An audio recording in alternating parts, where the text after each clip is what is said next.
by the Montana Television Network. Montana This Morning continues on Montana's News Leader. White House shakeups and a partial government shutdown. I'm Tom Hansen. While you may have taken off for the holiday, the drama on Capitol Hill certainly has not.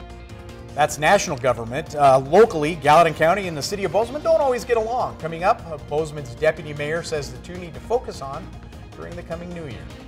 Good morning to you and Merry Christmas Eve. It is 6:30. I'm Missy O'Malley with Chet Lehman. Matt Elwell is off today. Carson Vickroy will have our forecast in just a moment.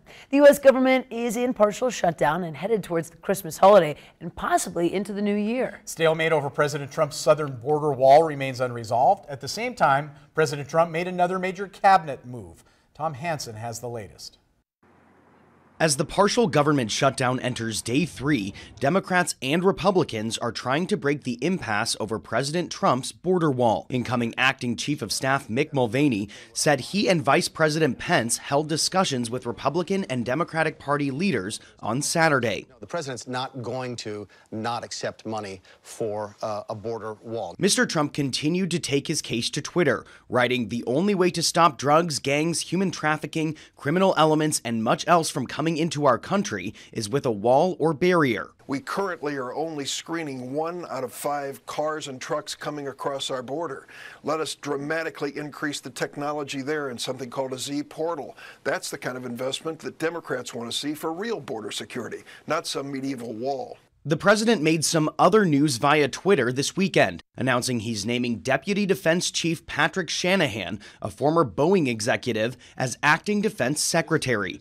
The move pushes current Defense Secretary James Mattis out the door 2 months earlier than originally planned. I think the president no longer relied on Mattis to be able to deliver the president's vision. Secretary Mattis resigned last week after the president's decision to pull U.S. troops out of Syria. Tom Hansen, CBS News, New York. Now, President Trump continued to tweet on the Syria pullout, saying late Sunday that Turkey's President Erdogan had told Mr. Trump he will eradicate whatever is left of ISIS. More to follow on that at 7 o'clock on CBS this morning. Absolutely. A little bit more to follow. I'm intrigued with this white Christmas forecast. Possibility is looming. Yeah, I did that just for you. Thank you so much. I appreciate that. But yes, I mean, we are dealing with winter weather advisory out there. The travel impacts, they're going to be there this morning. But, I mean, as you look at this map, it does not include Madison and Gallatin County. 1 to 3 inches are possible, especially for the Homestake Pass area. So be careful if you were driving over that today. And all that snow still in our western counties and will continue to be there. And that's why Homestake Pass is snow and ice packed. Right now we're not seeing anything at Bozeman or Gallatin Canyon along Highway 191. And there you go. If you're wondering where the snow is this morning, it's in Butte. Temperatures are in the 20s through most of the day. We'll hit a high temperature right around freezing, not only for Butte, but also for Bozeman. We are in the 20s, and that snow should start here in the next couple of hours. Now, I'll have a full travel forecast and what your Christmas day is looking like, because it could get interesting. That's all coming up on Montana This Morning. Chet and Missy? Thank you, Carson. 6:33 now. It's no secret that Gallatin County and Bozeman city officials don't always get along. The question is, though, do these disagreements cause tension between the two governing bodies? MTN's Medeiros Babb finds out. There have been numerous times in the last year where Bozeman and Gallatin County officials didn't see eye to eye, including the fate of the Law and Justice Center and who should pay for the road repairs done to Oak and Ferguson. Deputy Mayor Chris Mell says the county-city relationship can be compared to a clock. If a clock is working, nobody notices it, right? If it stopped, you notice that it stopped. And I think for the most part, the overwhelming majority of things not only work, but they work well. And so we need to remember that, but we also can't take those for granted. Mell says projects working well include the 911 center, fire response, and annexation. County Commissioner Don Seifert says the idea of animosity between the two commissions is inaccurate. The perceived discord between the city and county a lot of that is a myth that's sort of perpetrated by people that like to disrupt things and think that it should be contentious. However, both Mell and Seifert do recognize there can be a disconnect. We have some disagreements, often about infrastructure, timing, and who pays for it and how much. But in terms of public safety and getting things done, we are working pretty well together. Mel says there is room for improvement and believes it is crucial that in 2019, the county and city work together on infrastructure, public safety, and the pressing mental health crisis. In Bozeman, Medeiros Babb, MTN News. 6:35 now, back to the government shutdown. Right now, people interested in visiting Lewis and Clark Interpretive Center in Great Falls will only be greeted by a locked gate while that shutdown continues. Employees of Lewis and Clark Foundation, the nonprofit that helps operate the center, are able to access the building and work in their offices, but they cannot open the store or any other member of the public building. The executive director of the foundation, Jay Russell, says the closure is impacting 4 foundation employees, 4 Forest Service employees. Says the shutdown is always frustrating, but it came at a time of slow visitation. This time of year, it's kind of our slow season. In the winter, we don't have as many visitors as we do in the summertime.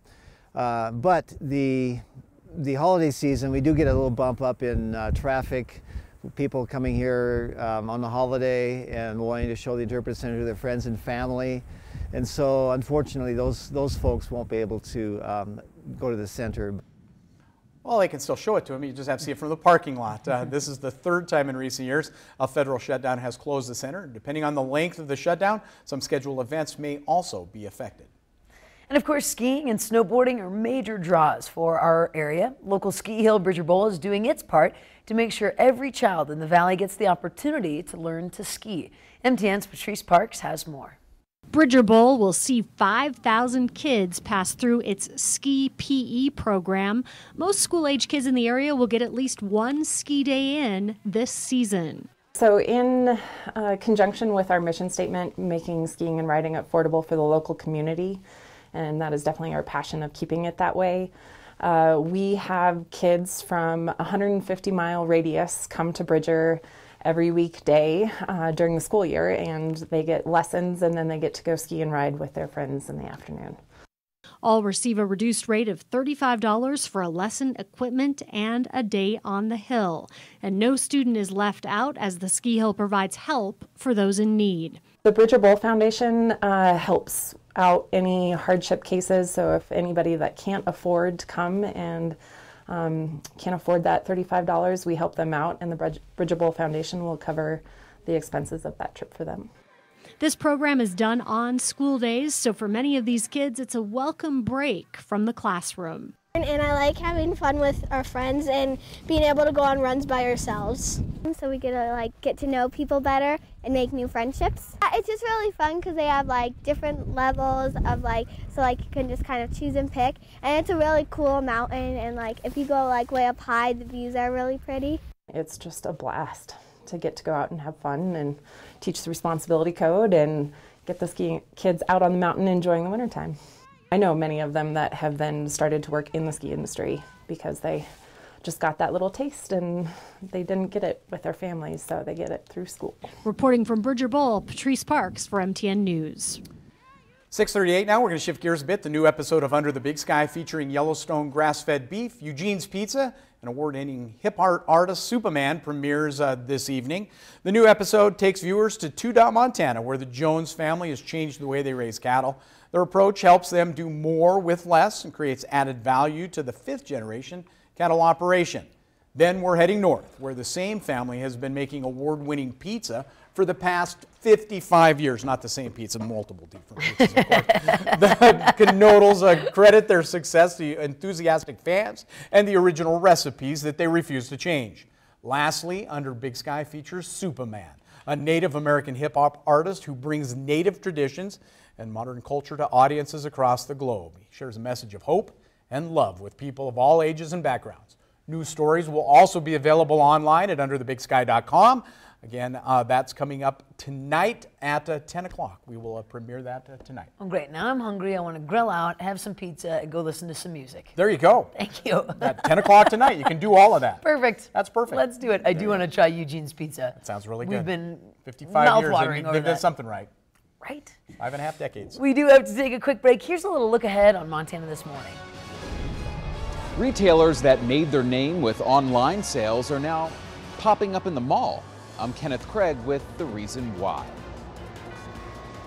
Good morning. Ahead on CBS This Morning, the partial government shutdown could extend into the new year. We'll talk to White House Strategic Communications Advisor Mercedes Schlapp about how the closure affects you. And Bianna catches up with saxophonist and legendary composer Wayne Shorter. The recent Kennedy Center honoree reveals the unlikely way he got his musical start. We'll see you at 7.